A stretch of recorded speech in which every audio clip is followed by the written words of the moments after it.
नमस्कार, मैं Sujeet Kumar Pandey light of India में आपका स्वागत करता हूं। आज नियोजित शिक्षक संघ एकता मंच कोर्ट में भी लड़ रही है और सदन में भी लड़ रही है। क्या कहते हैं सुप्रीम कोर्ट के वकील और श्री बंशीधर ब्रजवासी जी?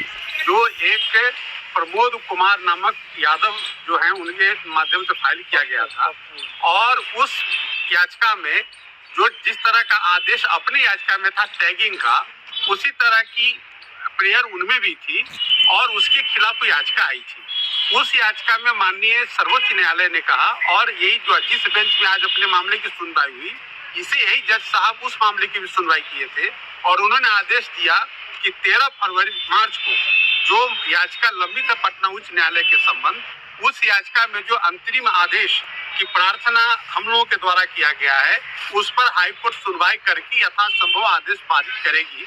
ऐसा ऑब्जर्वेशन माननीय सर्वोच्च न्यायालय ने 19 फरवरी को अपने आदेश में दिया है। आज जब अपने मामले की सुनवाई शुरू हुई तो अपने तरफ से जो सीनियर एडवोकेट रंजीत कुमार जी और विनय नावरे जी थे, इन दोनों आदमी ने ये कहा कि चूंकि 26 फरवरी से एग्जामिनेशन की शुरुआत हो गई है और ये 6 मार्च तक चलेगा, लिहाजा हम लोग इसका विरोध कर रहे हैं कि जो बिहार स्कूल एक्सक्लूसिव टीचर नियमावली 2023 बनाया गया है वह बिल्कुल असंवैधानिक है। तो माननीय सर्वोच्च न्यायालय ने आज कहा कि चूंकि हम अपना आदेश पहले पारित कर चुके हैं, हम अपने उस आदेश से बंधे हुए हैं, इसलिए आज हम कोई नया आदेश आपकी याचिका में नहीं दे सकते। लेकिन माननीय सर्वोच्च न्यायालय ने यह जरूर कहा कि हम आशा करते हैं कि उच्च न्यायालय आप सबों के अंतरिम जो प्रेयर आदेश का जो प्रेयर है उस पर गंभीरता पूर्वक 13 तारीख को विचार करके अपना आदेश पारित करेगा।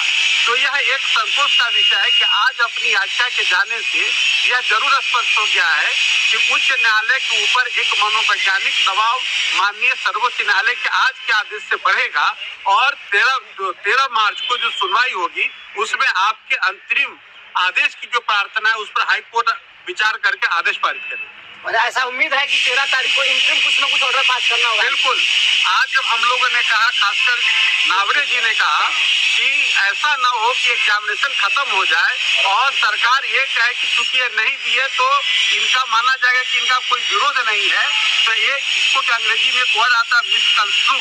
माननीय सर्वोच्च न्यायालय ने नावरे जी को कहा कि नहीं, जब 13 तारीख का ऑब्जर्वेशन हमारा है तो हम आशा करते हैं कि 13 तारीख को आपके अंतिम आदेश पर सुनवाई करके फैसला आएगा और जो पूरी याचिका है उसकी भी जल्द से जल्द सुनवाई हो करके आदेश देगा सर्वोच्च न्यायालय। तो आप अभी सुन रहे थे अपने विद्वान अधिवक्ता आदरणीय वरुण बाबू बता रहे थे कि क्या क्या हुआ कोर्ट में। मित्रों, आप सभी की जो उम्मीद थी उस उम्मीद के अनुकूल हम लोगों ने भारत सरकार के पूर्व सॉलिसिटर जनरल नहीं हम लोग जो रंजीत बाबू थे ना, जो भारत सरकार के सॉलिसिटर जनरल रहे हैं, हम लोगों ने रंजीत बाबू को रखा था, देश के जाने माने अधिवक्ता हैं, और नावरे साहब थे सीनियर एडवोकेट। उसके बाद में अजय बंसल साहब जो हरियाणा सरकार के एज हैं वो भी थे, और वरुण बाबू थे। अपने हमने एक अच्छी टीम खड़ी करी कोर्ट के अंदर में, लेकिन चूंकि पूर्व में हमारे कोई साथी आकर के और उस समय मुझे लगता है कि उसमें सीनियर कोई एडवोकेट क्लियर नहीं हुए थे, जिस कारण से हम लोगों को कुछ नहीं मिल सका लाभ, और कोर्ट उसी आदेश से अपने को बंधा हुआ बता करके और कहा कि चूंकि हम इस सेम केस में हम कुछ ऑर्डर पास कर चुके हुए हैं तो हम इससे अलग नहीं जा सकते हैं। लेकिन सरकार के एडवोकेट को कुछ डायरेक्शन वहाँ पर उन्होंने दिया। कोर्ट कहा है कोर्ट में कि आप जो है इसको 13 तारीख को जरूर देख लीजिए इसको, कि हर हाल में 13 तारीख को कुछ न कुछ इनके स्थानांतरण के लिए जो सरकारी सेवक की नियमावली है, जो मंत्रिमंडल सचिवालय निकालता है, वो इन पर भी लागू होगा। सभापति महोदय, माननीय मंत्री ने पता नहीं कुछ बाएं दाएं निकाल देते। मेरा सवाल बड़ा स्पष्ट है कि आप महोदय, आप नियोजित शिक्षकों को आप राज्यकर्मी के दर्जा दे रहे हैं। आप उसके लिए कहा कि हम ऑनलाइन परीक्षा लेंगे, बीपीएससी से लेंगे, तो हमारा एक दो प्रश्न है जिसका स्पष्ट सदन भी जानना चाहती है और हम लोग भी जानना चाहते हैं। क्या महोदय हम मैथमेटिक्स के पढ़ाई पढ़े हैं, हम प्रोफेसर हैं मैथमेटिक्स के, हमको ज्योग्राफी के परीक्षा देने के लिए कहेंगे तो हमारी स्थिति क्या होगी? आपने जो नियुक्ति किया है वो कंप्यूटर के शिक्षक को नियुक्ति नहीं किया है। आप जहां कंप्यूटर का कोई व्यवस्था भी नहीं है पूरे राज्य में, आप उसको कहते हैं ऑनलाइन परीक्षा दो। आप ऑफलाइन लीजिए।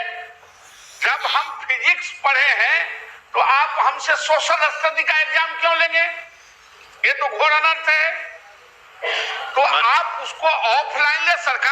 और दूसरा हमारा सवाल यह है महोदय कि जब राज्यकर्मी के आप दर्जा दे रहे हैं तो स्थानांतरण करने की बात है तो आप ऐच्छिक स्थानांतरण क्यों नहीं ले रहे हैं? हमारे पास पुराना एक्सपीरियंस है। 95 में बिहार में प्रमंडल के प्रमंडल हम शिक्षकों का स्थानांतरण किए।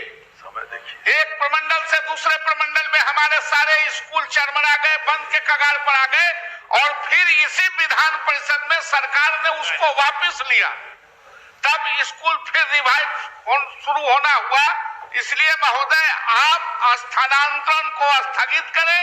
ऐच्छिक स्थानांतरण जो ड्यूज है आप उसको ऐच्छिक स्थानांतरण में तब्दील करें ताकि शिक्षक जहां है पढ़ा भी सके। और एक शिक्षक को महोदय एक स्कूल में जमने में 5 से 7 साल चलता लगता है। बच्चों का जानना, वहां को उस इलाके के टेम्परेचर को जानना, उसके अभिभावकों के बारे में एटीट्यूड को जानना, तब नियंत्रण करना, अगल बगल लोगों को जानना। और अब यही देखना है कि आर पार की लड़ाई में नियोजित शिक्षक संघ कितने सफल हो पाते हैं, क्या इन्हें हक मिल पाता है ऐच्छिक स्थानांतरण का, राज्यकर्मी के दर्जे का, क्या इनका आंदोलन रंग लाता है। लाइट ऑफ इंडिया के साथ सुजीत कुमार पांडे, सीवान।